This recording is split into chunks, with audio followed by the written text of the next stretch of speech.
रहमानिर्रहीम। नाज़रीन इकराम, अस्सलामु अलैकुम वरहमतुल्लाहि वबरकातुहू। आवाज़े दरहाल मलका फेसबुक पेज अपनी काविशों के साथ फिर एक मरतबा आपके रूबरू है, एक पॉडकास्ट लेकर।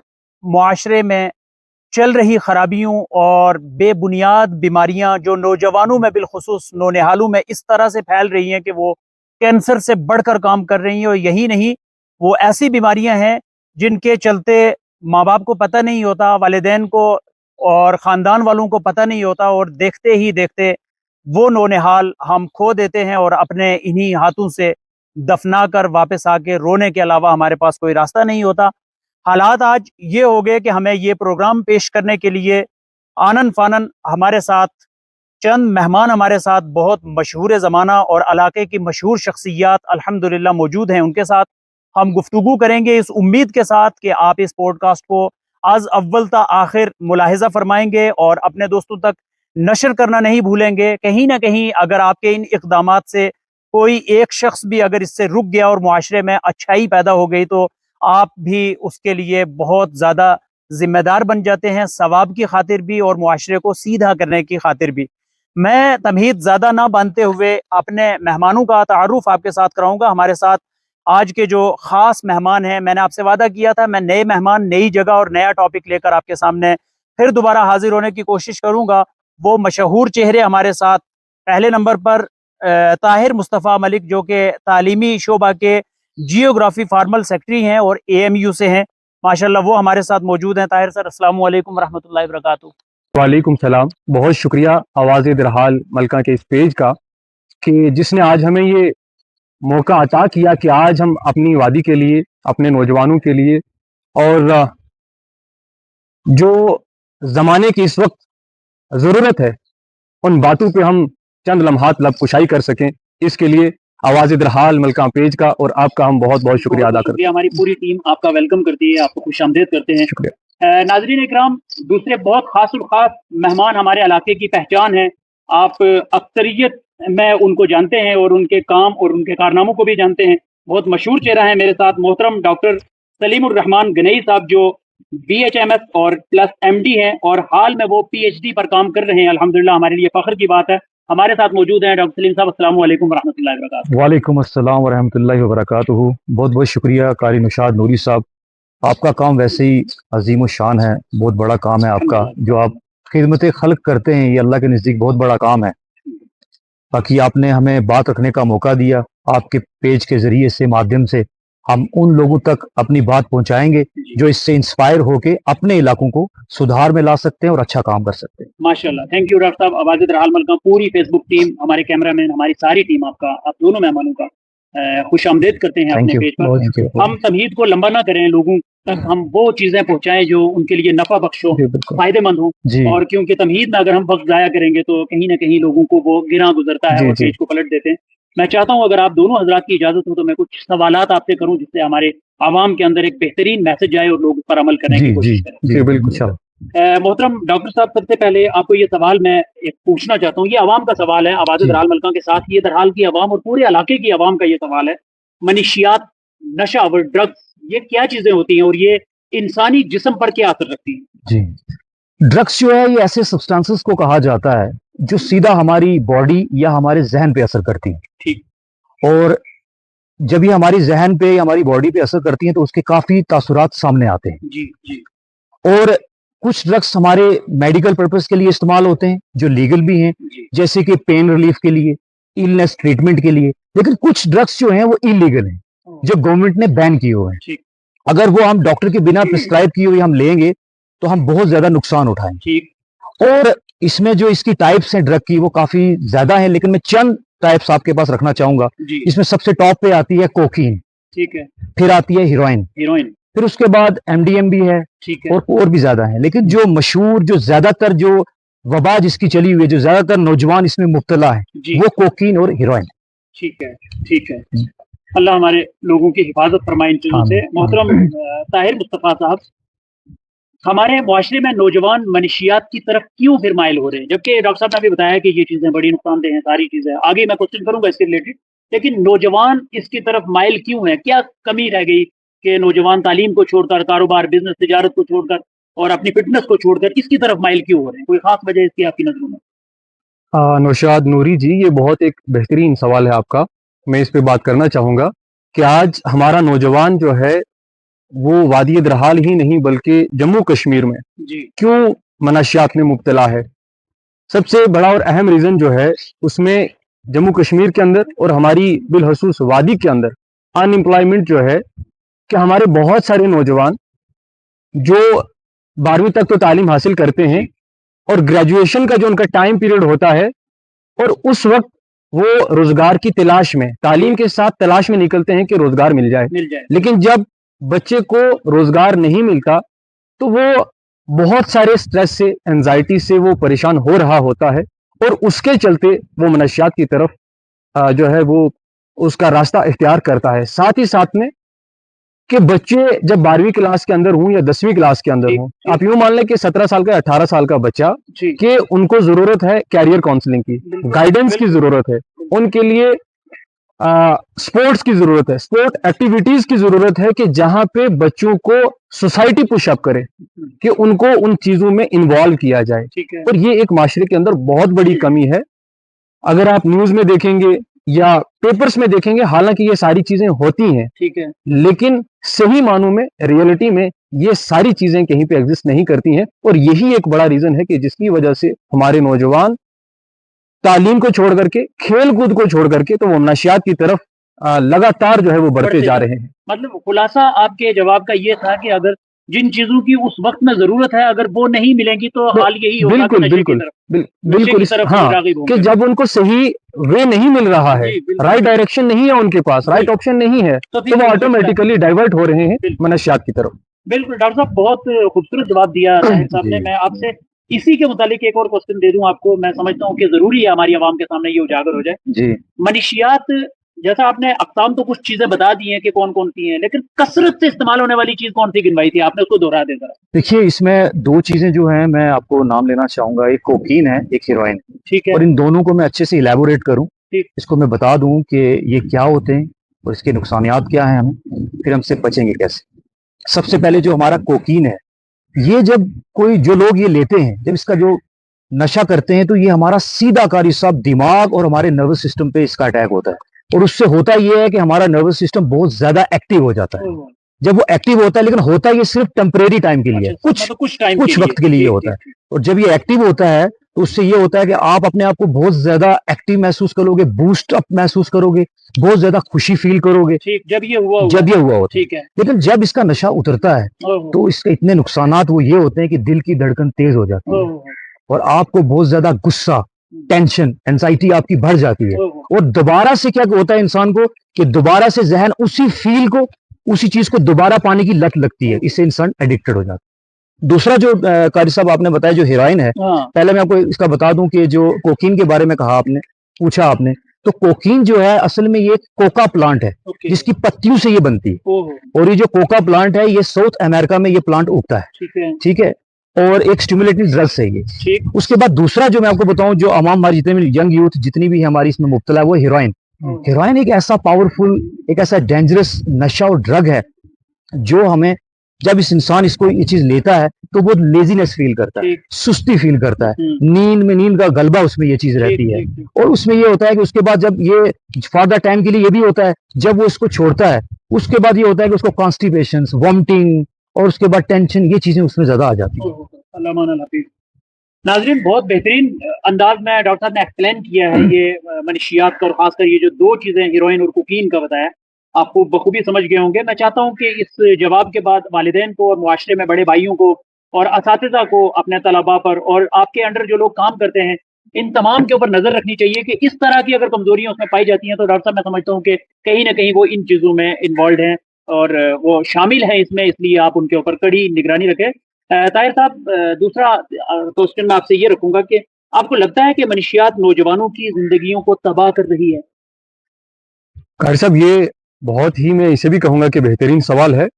और मैं जितने भी हमारे व्यूअर्स हैं जो इस पॉइंट को सुनेंगे, मैं उनसे ये कहूंगा कि इस पॉइंट को बारीकी से सुने।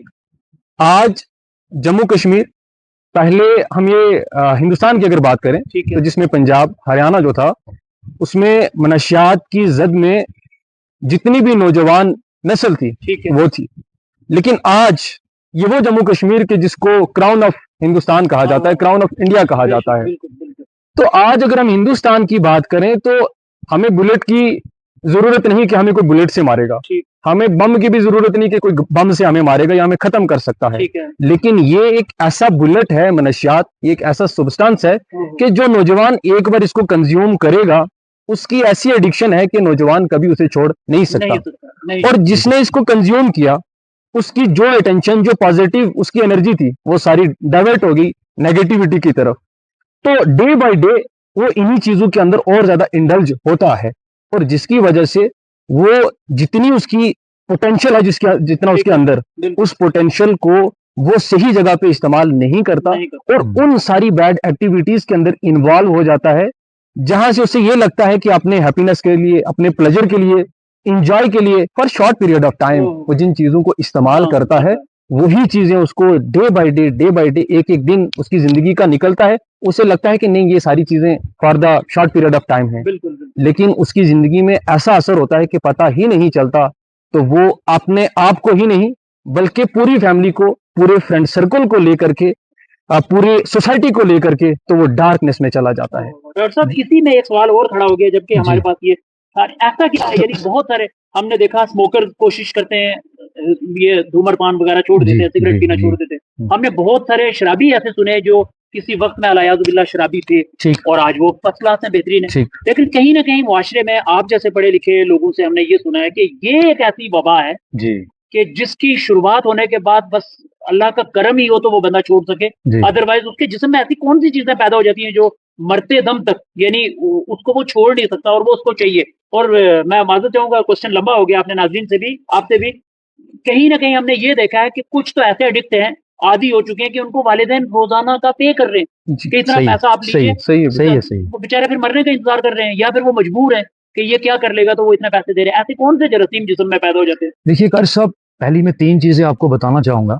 मीडिया है, सोशल मीडिया, इसको वेपन ऑफ ग्लोबलाइजेशन कहा जाता है, इससे काफी लोग मुतासर होते हैं। जहां तक ड्रग्स का ताल्लुक है, सबसे पहली चीज इसमें आती है क्यूरियोसिटी। ठीक है, ओके। शौक के लिए किया जाता है, शौक से आजमाना। यानी कि आप ऐसे एटमॉस्फेयर में, ऐसे इन्वायरमेंट में चले गए, आप ड्रग्स नहीं लेते थे, लेकिन जिस जगह पे आप जा रहे हैं वहां का माहौल ऐसा कि वहां पे ड्रग्स लेते हैं, तो वो देखेगा, इंस्पायर होगा, बोलेगा ये क्या है, वो बताएंगे भाई हम तो हेल्दी हैं भाई, आप शौक के लिए ट्राई कर दीजिए, आप आदी नहीं बनेंगे एक बार लेने से।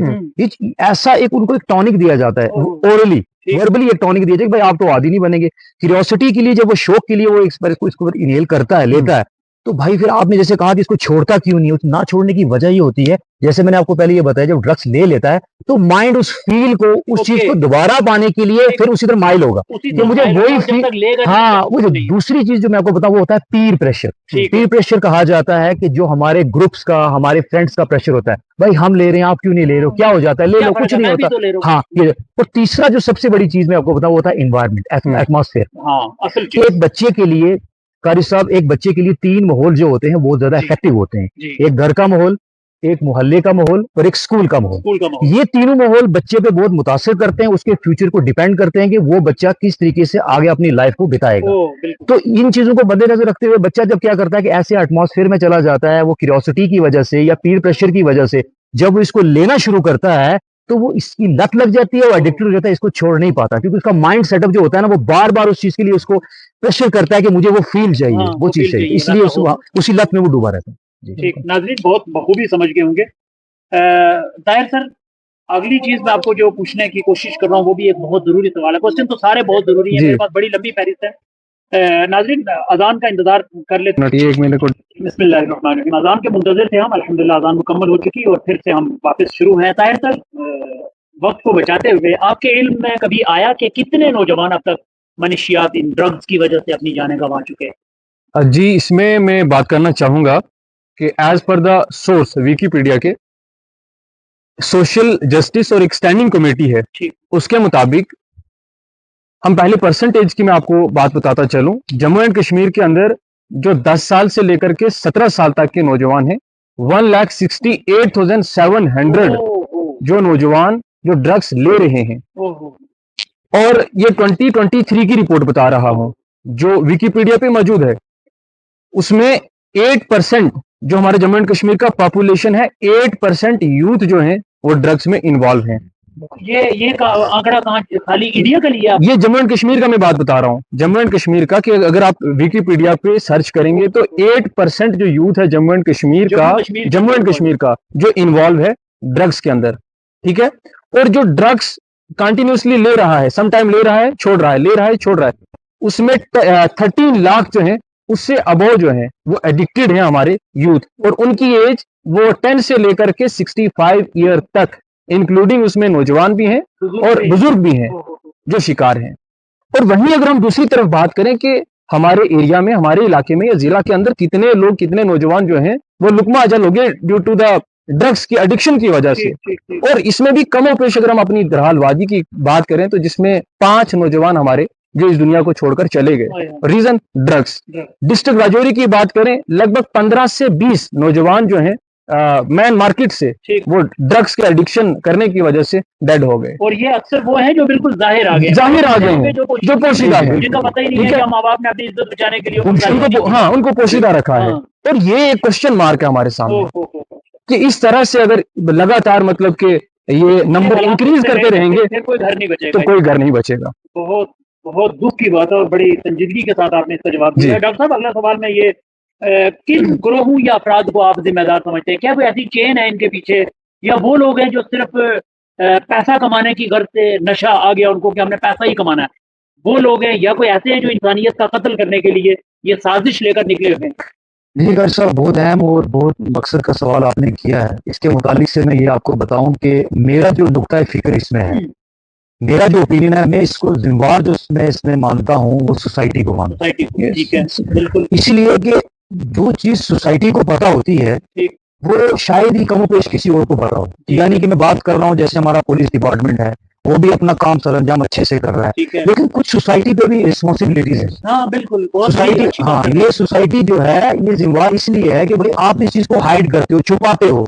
आप क्यों छुपा रहे हो? आपका छुपाना किसी की मौत का सबब बन रहा है। आपके नौजवान जो है वो बढ़ रहे हैं, इसमें मुब्तला हो रहे हैं, आप इसको हाइड मत कीजिए। अब डॉक्टर पेशे से मैं एक बात करूं, बीमारी को जितना खुल के बताया जाए उतना खुल के इलाज होता है, उसका इलाज उतना सफाई से होता है। सोसाइटी जो है उसका मेन रोल पड़ता है कि अगर आपके एरिया में, ठीक है, आपकी जिम्मेदारी इतनी है कि आपके एरिया में अगर कोई ऐसी वबा आई है, कोई जो नौजवान मुब्तला है, तो आपका फर्ज बनता है भाई आप इसको ऊपर तक ले जाएं। आप देखें कि कौन से लोग इससे जुड़े जिससे हमारा बच्चा इससे बच सकता है। तो मेरा नुक्ता फिक्र यही है कारी साहब की सोसाइटी इसमें ज्यादा इन्वॉल्व है, वो रिस्पॉन्सिबल है, वो उसको चाहे अगर स्टैंड ले, सपोर्ट ले तो उसको रोक सकती है, अल्लाह ताला ने खुसूसियात और काबिलियत बख्शी। बिल्कुल बिल्कुल। और ये डॉक्टर साहब आपके सवाल में ही ये चीज मैं एक और बताऊं कि हाल में जो वाकया हमारे इलाके में हुआ है, जी, कहीं ना कहीं ताहिर भाई ये लगता है कि काश जो बातें उसके जनाजे के टाइम या उससे कबल थोड़ी देर पहले या मरने के बाद अब तक हो रही हैं, कब्र में जाने के बाद, काश ये आज से 2-4 महीने पहले होती तो उस बच्चे के ऊपर या ऐसे अपराध तो चाहिए नाजरीन ये कि अगर इस तरह का समाज में, सोसाइटी में ऐसा शख्स है तो इस मौत का इंतजार ना करें, उसके मरने के बाद उसके राज फाश ना करें। अब कोशिश करें पहले वो राज निकालें और सोसाइटी के अच्छे लोगों में वो राज निकालें ताकि उसके ऊपर काबू पाया जा सके। ताहिर भाई, अगला ये सवाल आता है इसमें कि पुलिस इस मसले को क्या संजीदगी से ले रही है, आपको क्या लगता है? देखिए सर, इसमें यह है कि ट्रैफिकिंग को रोकने के लिए पुलिस जो है वो अपना भरपूर कोशिश कर रही है और करती भी है, ठीक है, लेकिन हम ये भी नहीं कह सकते कि जितने पुलिस एम्प्लॉयमेंट है, ठीक है, या पूरा जो डिपार्टमेंट है उसमें सारे लोग जो हैं वो मतलब बड़ी बेबाकी के साथ काम कर रहे हैं। सारे लोग नहीं है, कुछ लोग हैं, ये बात हकीकत है, कुछ लोग हैं कि जो इस चीज में इन्वॉल्व हैं। अच्छा। लेकिन कुछ लोग हैं कि जो बड़ी हिम्मत, जुर्रत और बहादुरी के साथ काम कर रहे हैं। मैं एक बड़े ऑनेस्ट और डेडिकेटेड आईपीएस ऑफिसर हैं, अमूद नाम है उनका, नागपुर से हैं और इस वक्त उनकी ड्यूटी कश्मीर में है। अब उन्होंने जितना मतलब कि अराउंड 5 करोड़ या 4 करोड़ का उन्होंने जितना भी वो मनशियात का जहीरा जो इकट्ठा किया उसको उन्होंने क्रब कर दिया, जला दिया सारा का सारा। तो वैसे डेडिकेटेड ऑफिसर की हमें जरूरत है कि अगर कहीं से इकट्ठा हो रहा है तो जो भी सब्सटेंस को इकट्ठा कर रहे हैं उस सारे के सारे सब्सटेंस को डिस्ट्रॉय कर दिया जाए कि ताकि वही जो सब्सटेंस है वो दोबारा सर्कुलेट ना हो। कहीं ना कहीं कोई ऐसा शख्स ना आए जो उसको निकाल कर फिर दोबारा माशरे में उसी को डाल दे। बहुत बड़ी बात है। तो हमें ऐसे ऑफिसर्स की जरूरत है, तो हम ये एक्सपेक्ट करते हैं कि पुलिस जो है हमारे खासकर इलाका के अंदर जी वो एक्टिवली मतलब इस ड्रग्स को रोकने के लिए काम करेगी और जितना सिविल सोसाइटी से होगा हम उनका कोऑपरेट करेंगे। हम उम्मीद करते हैं हमारी जम्मू कश्मीर पुलिस इस पर पहले भी बहुत अच्छा काम कर रही है और हम अपने पेज के जरिए से उनके तक ये पैगाम पहुंचाना चाहते हैं कि हमें उम्मीद है कि आप मुआशरे में मजीद जवां मर्दी के साथ और बहादुरी के साथ जी। पेशरफ्त करेंगे और इस पर रोकथाम करेंगे। डॉक्टर साहब, पुलिस ने अब तक मुनशियात के खिलाफ क्या इकदाम उठाए? देखिए, पुलिस डिपार्टमेंट बड़ा अच्छा स्टेप इसमें उठाती है, काफ़ी ज़्यादा ऑर्गेनाइजेशंस भी हैं।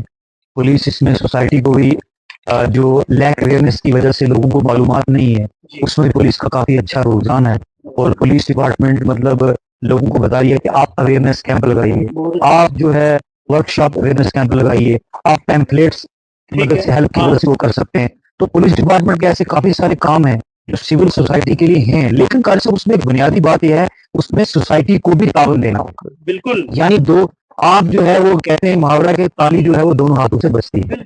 जिस तरीके से पुलिस डिपार्टमेंट इसमें शाना बशाना है, उस तरह सोसाइटी को भी हमें शाना बशाना रहना पड़ेगा। रहना चाहिए। लेकिन कानून सबके लिए है, बिल्कुल। हमें कानून को इस्तेमाल करने का रास्ता पता होना चाहिए, जरूर हमारी मदद होगी। पुलिस डिपार्टमेंट से बिल्कुल स्ट्रिक्ट है। आप देख लीजिए, आप न्यूज सुनते हैं, आप सोशल मीडिया को इस्तेमाल करते हैं, आप देख लीजिए इन्होंने कितने बड़े बड़े स्टेप्स उठाए हैं, कितने नौजवानों और पंजाब की हालत देख लीजिए। आप जम्मू कश्मीर में जैसे इन्होंने बताया कि जम्मू कश्मीर में ये वबा फैली है, मैं पूरे वर्ल्ड की दावा तो नहीं करता हूँ कि मैं पूरे वर्ल्ड का सिस्टम बदल दूंगा, या कम से कम मैं पूरे हिंदुस्तान का ये करूंगा। मेरे जैसे और भी बहुत सारे नौजवान वॉलंटियर हैं जो इस पे काम कर रहे हैं। मैं सिर्फ ये चीज कहता हूँ कि हम अगर कोशिश करेंगे, इंग्लिश में कहावत है, a good beginning makes a good ending. हम अगर अपने इलाके के लिए कम से कम इतना कर सकते हैं कि डिपार्टमेंट जो हमसे जिम्मेदारी मांग रहा है, हम उस पर भरपूर तरीके से उतर जाएं। और हम जो पुलिस डिपार्टमेंट के हैं वो उस पर हमारे साथ शाना बिशाना है। इस तरीके से हम मिल बांट के इस वबा को इंशाल्लाह के फजल करम से रोक सकते हैं, इस पे थाम लगा सकते हैं। ताहिर भाई, आप माशाल्लाह से तालीमी निज़ाम से गुजर रहे हैं और तालीम का बेहतरीन इल्म और अदब का काम कर रहे हैं आप इस वक्त। बहुत अच्छे शोबा जाते हैं आपके। मैं कहीं ना कहीं ये बताऊंगा, इस असातिज़ा का जिक्र इसलिए आपके लिए ये तमीज़ मैंने बांधी है। वालिदैन और असातिज़ा और मुआशरे के अंदर इस तरह की बुराई के खिलाफ वालिदैन को और असातिज़ा को क्या किरदार अपना अदा करना चाहिए, जिससे कहीं ना कहीं उस्तादों की नज़र में रहे, बड़ों की नज़र में रहे, माँ बाप के पास से जब बच्चा जा रहा है वो किस तरह की उसके ऊपर नज़र रखें, उसकी एक्टिविटी पर, जिससे वो ये गिरफ्त कर सकें कि हमारा बच्चा इसमें इन्वॉल्व हुआ है या नहीं हुआ। जी सर, इसमें मैं ये कहना चाहूँगा कि देखिए कि जो बच्चा कंज्यूम कर रहा है या सप्लाई कर रहा है, अगर हम दोनों तरफ से देखें तो बच्चे हमारे ही हैं। एक टाइम में जो कंज्यूम कर रहा है वो भी मतलब डार्कनेस की तरफ जा रहा है और जो सप्लाई कर रहा है वो भी डार्कनेस की तरफ जा रहा है। अब सवाल यहाँ पे ये है कि हमने ऐसा क्या करें, उसमें टीचर्स या पेरेंट्स ऐसा क्या करें कि ताकि बच्चों के ऊपर नजरसानी करी जाए, उनको देखा जाए। सबसे पहला तो मैं ये कहूंगा कि आप बच्चों का वीकली, पहले तो हर दिन आप उनको एनालिसिस करें, ऑब्जर्व करें। और इसमें कोई मतलब शर्म की बात नहीं है कि अगर आपका बच्चा, मेरा सगा भाई, मेरी बहन अगर ड्रग्स में इन्वॉल्व है तो हम उसकी फलाह चाहते हैं, हम उसको चाहते हैं कि हम उसको इस जो गंदा एटमॉस्फेयर है उसको निकाल करके बाहर लाएं। तो हम उसकी अगर बेहतरी चाहते हैं तो इसमें हमें शर्माना नहीं चाहिए। तो उसको ऑब्जर्व करें कि अगर हम वो सुबह कहीं जा रहा है तो वो कहाँ जा रहा है, मार्केट का बहाना देकर कहीं और तो नहीं जा रहा, नजर रखें मार्केट में गया वो किस फ्रेंड सर्कल, हाँ उसका फ्रेंड सर्कल कौन सा है, डीपली एनालिसिस करें। ठीक है, आज आपको ये नहीं है कि हाँ उसका फ्रेंड सर्कल मतलब ठीक है वो पार्टी में जा रहे हैं। आज तो ट्रेंड ऐसा चल चुका है कि बच्चे जंगल में जाकर के इंटरटेन कर रहे हैं, बच्चे मार्केट में जाकर के इंटरटेन कर रहे हैं, लेकिन उस इंटरटेन के साथ साथ वो किन चीजों का इस्तेमाल कर रहे हैं ये हमें एनालिसिस करने की जरूरत है। तीसरा कि जब अगर उनको हम टाइम जो है वो मार्क करें कि हाँ अगर हमारा बच्चा सुबह 7 बजे निकल रहा है तो रात 7 वो घर लौटना चाहिए। अगर वो रात 12 बजे, 11 बजे, 1 बजे घर लौट रहा है तो उसका रीजन क्या है, वाई, वो हमें पूछना चाहिए। और फिर हर दिन, हर सुबह जितने भी पेरेंट्स हैं, टीचर्स हैं, अगर स्कूल में बच्चा आ रहा है तो खामोशी के साथ बच्चे की उस आइडेंटिटी को भी पोशीदा रख के खामोशी से बच्चे के बैग को चेक किया जाए कि बच्चा कोई ऐसा सब्सटेंस तो नहीं ला रहा या जिससे मतलब कि कल को उसकी जान पे या बाकी अदर स्टूडेंट्स पे मतलब के असर हो सकता है। इसी तरह से वालिदैन की रिस्पॉन्सिबिलिटी है कि वो घर में हर दिन, हर सुबह बच्चे की पॉकेट्स को, उनके पर्सनल रूम जो है उनको चेक करें कि हाँ कहीं बच्चा हमारा कुछ गलत चीज का इस्तेमाल तो नहीं कर रहा। और सबसे इंपॉर्टेंट और सबसे आखिरी मेरा ये पॉइंट है कि आज के टाइम में हमारे बच्चे जो एक डिजायर है उनका गाड़ी का होना, और वही चीजें जो घर में शायद वो इस्तेमाल नहीं कर सकते उनको गाड़ी में रख सकते हैं। तो उन गाड़ियों के अंदर भी चेकिंग वीकली आप करें, हर दिन करें, ता जाकर के हम अपने बच्चों को, अपनी बहनों को इस ड्रग्स की लत से हम बचा सकते हैं। बिल्कुल, यानी हर वो चीज उनका हाँ। चेक करें, उनके बैग चेक करें, उनके ड्रेसेस में जो पॉकेट्स हैं उनको चेक करें, गाड़ियां चेक करें, जहां जहां उनका उठना बैठना है, बिल्कुल। इन सारी चीजों पर नजर रखना बहुत अच्छी बात है। डॉक्टर साहब, गालिबन आखिरी सवाल की तरफ ही हम आ रहे हैं। एक सवाल आप दोनों मेहमानों के लिए बचा है। आपको बहुत शुक्रिया इतना टाइम दिया। ये मनशियात से खुद को और अपने मुआशरे को कैसे बचाया जा सकता है? बड़ा अहम सवाल किया और इसी का इंतजार कर रहा था आपका। सबसे पहली बात है कि हमें कम्युनिटी अवेयरनेस कैंप लगाने होंगे। अच्छा जी। और हमें वर्कशॉप अवेयरनेस कैंप लगाने होंगे। आप मैं ये बता दूं कि वर्कशॉप अवेयरनेस कैंप और कम्युनिटी अवेयरनेस कैंप में फर्क क्या है। वर्कशॉप अवेयरनेस कैंप उसे कहा जाता है स्मॉल ग्रुप ऑफ पीपल जिसमें इकट्ठा हो, ठीक है, जिसमें 10-12 लोग हों और हम आपस में डिस्कस करें। कलर एक ड्राइव चलाएं। कम्युनिटी अवेयरनेस कैंप उसे कहा जाता है जहाँ बड़े सेमिनार्स करवाते हैं। ओके, जहाँ पे हम कैंपेन चलाते हैं। ठीक है, जहाँ मीडिया के जरिए काफी लोग आएंगे, जहाँ 500, 1000, 2000 के करीब आता है। तो हमें इन इवेंट्स को करवाने की जरूरत है, ये बहुत लाजमी है। अगर इनको हम प्रमोट नहीं करेंगे हम बहुत पीछे रह जाएंगे। अब करना कैसे है? आप देखिए स्कूल है, कॉलेजेस हैं, इनके जरिए आप कर सकते हैं। आप देखिए, मैं अपने इलाके की बात करूं, जब हम मार्केट से आते हैं या जाते हैं, कोई कोटेशन ड्रग्स के रिलेटेड हमारे यहाँ पे नहीं है, कोई पैम्फलेट नहीं है, कोई बैनर नहीं है। इन्होंने में कितने इवेंट्स होते हैं। हालांकि जिस तरीके से हमारे बच्चों की यहाँ कुर्बानियां लग रही हैं, बच्चे मौत से घायल हो रहे, शिकार हो रहे हैं, आपने कितने इवेंट्स करवाए हैं, कितने सेमिनार्स करवाए। मैंने आपके चैनल के माध्यम से गालिबन 2 महीने पहले भी यहाँ पे ड्रग्स के रिलेटेड एक इंटरव्यू दिया था। बिल्कुल ये चीज होना चाहिए, हमें ये चीज मिलनी चाहिए, हमें ड्रोन मिले या जो भी मिले। लेकिन मैं ये कह रहा हूँ कि साथ में जो बुनियादी चीज जो ताहिर साहब ने मुझे ये बताई है, इसके रिलेटेड मैं बताऊँ, पेरेंटल सपोर्ट होना खाली साहब बहुत जरूरी है। अब पेरेंटल सपोर्ट कैसे होगी? आपको जितने भी पेरेंट्स हैं आपके जरिए से सुन रहे हैं, चैनल के जरिए से, उनको अपने बच्चे से बिल्कुल ये कहते हैं कि फ्रेंडली बिहेवियर रखना होगा। हाँ, आपका बिहेवियर अपने बच्चों की बड़ा कुशादा और फ्रेंडली हो, ताकि बच्चे खुल के आपसे बात कर सकें। आपका ऐसा बिहेवियर ना हो कि बच्चे आप घर में आए तो बच्चे दुबक जाएंगे, वो सहमत नहीं। आजकल का एनवायरमेंट ऐसा बन चुका है, सबसे ज्यादा गाइडेंस होती है अपने पेरेंट्स की होती है। आप मानते हैं कि बुनियादी बात के बच्चों को ज्यादा असर अपने माँ बाप का ही होता है। तो माँ बाप का जब फ्रेंडली बिहेवियर होगा तो बच्चे खुद पूछेंगे तो तासुरात तो चेहरे पे आ जाते हैं। माँ बाप को उनकी तब्दीली का पता तो चल जाता है, सुबह शाम के बच्चा हमारा किस तरह की एक्टिविटी में मुब्तला हो गया। तो जब बच्चे की एक्टिविटी ऐसी नोट करें तो बच्चे से बड़ा फ्रेंडली बिहेवियर, बेटा क्या है, इसमें क्या चीजें हैं, किस चीज में मुब्तला हो, ताकि वो इस चीज पर गौर फिक्र करके इससे हम बचा सकें। दूसरा कम्युनिटी अवेयरनेस के लिए मैंने आपको बता दिया, और हमने आपका वर्कशॉप के लिए आपको बता दिया, दूसरा स्कूल कॉलेज के लिए हमें बता दिया, और जहाँ तक हमारे डिफेंस का जो काम है हम उन तक भी जा सकते हैं। तो इस तरीके से हम जो है इसको बचा सकते हैं और रोक सकते हैं। माशाल्लाह, बहुत। ताहिर भाई, आखिरी क्वेश्चन आपको रुकी में, आपकी क्लोजिंग भी आपने कंक्लूजन भी करना है। आप नौजवानों को क्या पैगाम देना चाहेंगे जो मनशियात से मुतासिर हो रहे हैं? मैं खुद भी नौजवान हूँ और अक्सर मेरी फिक्र रहती है अपने नौजवानों के लिए, समाज के लिए। मैं सबसे पहले तो ये कहना चाहूँगा तमाम नौजवानों को कि आज वक्त है कि जहाँ पे एक तरफ एलन मास्क जैसे लोग आसमान की बुलंदियों को छू रहे हैं, वो एक नई दुनिया कायम करना चाहते हैं, और वहीं हम अगर अपनी बात करें, जहाँ पे आज हमारे नौजवान ड्रग्स से एडिक्टेड हैं, उनका दिन ही नहीं गुजर पाता कि जब तक वो मनशियात के इन सब्सटेंसेस को कंज्यूम ना करें या ना लें। तो इस सिलसिले में मेरे कुछ एक सवाल भी है, वो सवाल अपने जितने भी हमारे पॉलिटिकल या सोशल एक्टिविस्ट्स हैं उनसे है। कल हमारे यहाँ पे दरहाल में ही उजहान में एक वॉलीबॉल का मैच हुआ है, टूर्नामेंट हुआ है। तो उससे कबल नौजवानों ने मेरे को ये चीज़ कही, मुझे ये चीज़ कही कि सर हमारे यहाँ पे प्लीज़ आप एक हमारे पास ग्राउंड होना चाहिए। ठीक।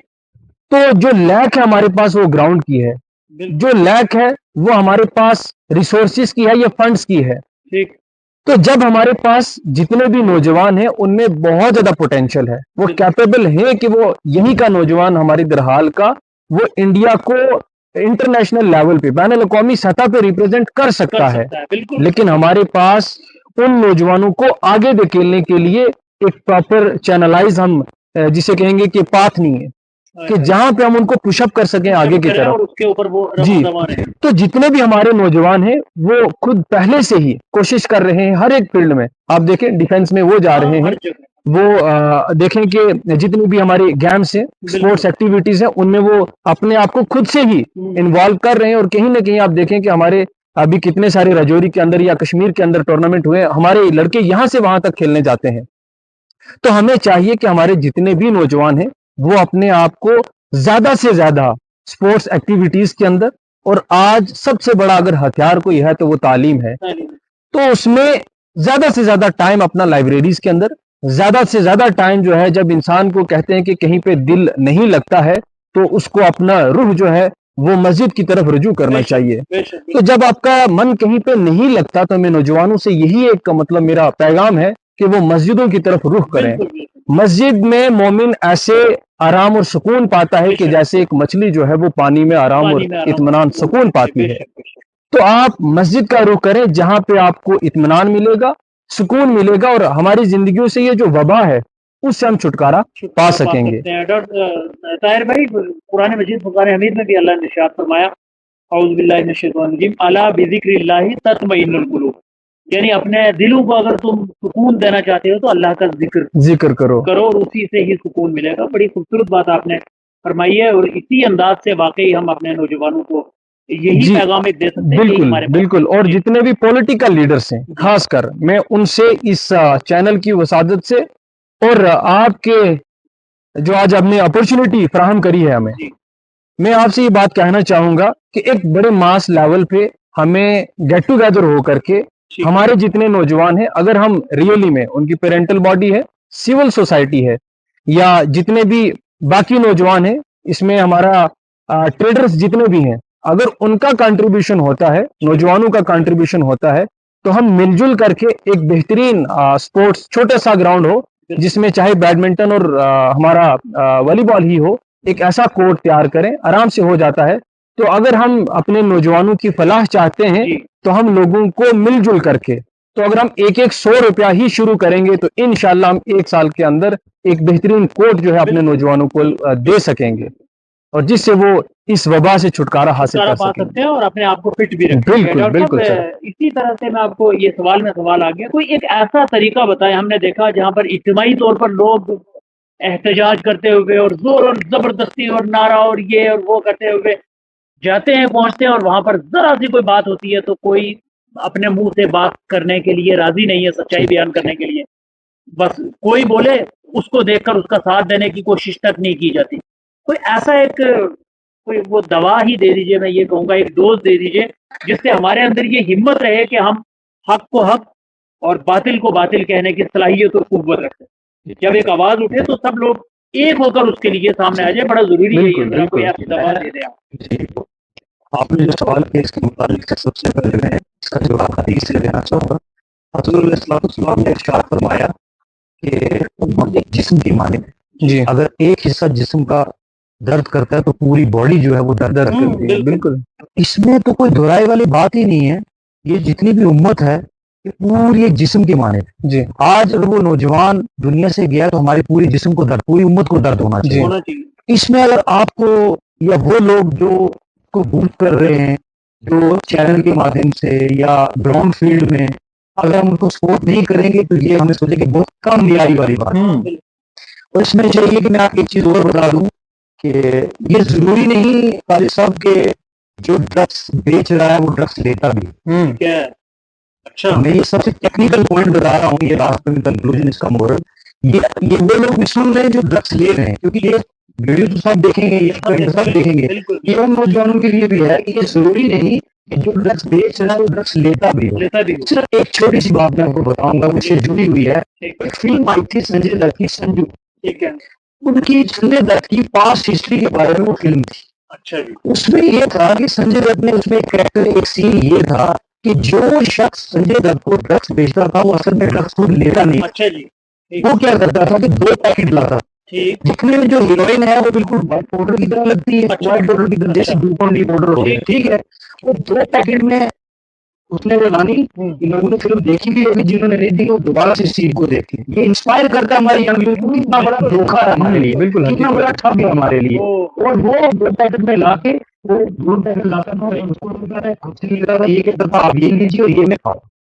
जब मतलब जब संजय दत्त इस चीज में मुबतला हुआ, तो उसको फौरन में ले गए ट्रीटमेंट के लिए। जब वो वापस आया तो उसने ये गौर फिक्र किया कारी साहब कि मैं देखूं कि मैं जब ये ड्रग्स ले रहा था मैं उससे ज्यादा हेल्दी था जब मैंने शुरू किया था, लेकिन मुझ पे इतना बड़ा असर हुआ। और ये बंदा वैसे का वैसा ही है। हुआ क्या हुआ ये कि जब वापस वो इंडिया आए, वो शख्स जो ड्रग्स लेता था वो दोबारा से वहां पे आया संजय दत्त के पास। आने के बाद उसने ये कहा कि हमने आपके लिए एक अच्छा माल लाया। फिर से मतलब फिर से वो 2 पैकेट लाए थे, खेलने की कोशिश की तो उसको पैसे मिलते थे। उसने कहा भाई ये 2 पैकेट है, ये आपके लिए, ये मेरे लिए।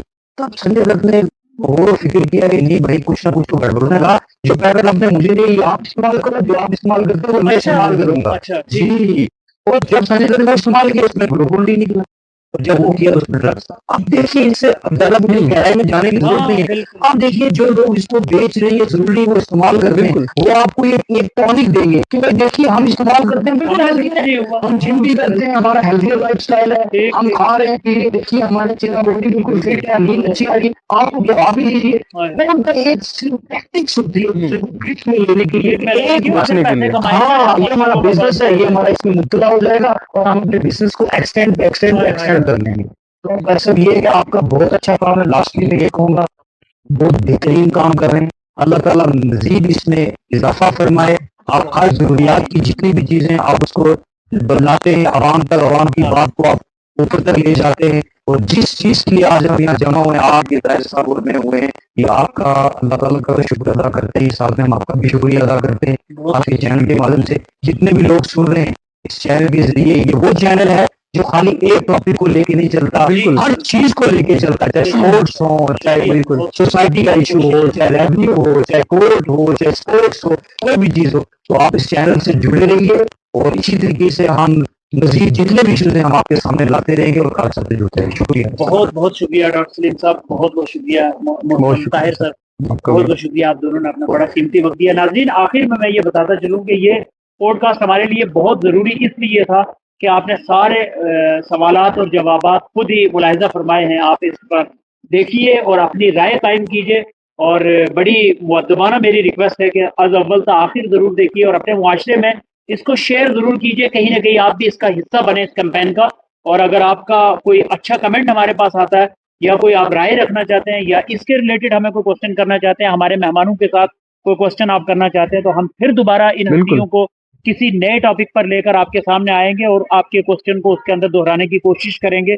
आपका कोई भी सवाल है तो आप जरूर हमारे पेज आवाज़े दरहाल मलका पर छोड़ दीजिए। और आपके तासुरात और आपके जनाब वाला रिएक्शंस और आपके मैसेजेस पढ़कर हमें बहुत खुशी मिलती है और तक़वियत मिलती है।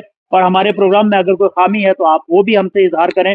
शुक्रिया। अपने मेज़बान नौशाद अहमद नूरी और हमारे दोस्त इंतखाब हमारे जो एडिटर हैं उनको और मेरी पूरी टीम आवाज़ दरहाल मलकों को दीजिए इजाज़त। अल्लाह ने कहना।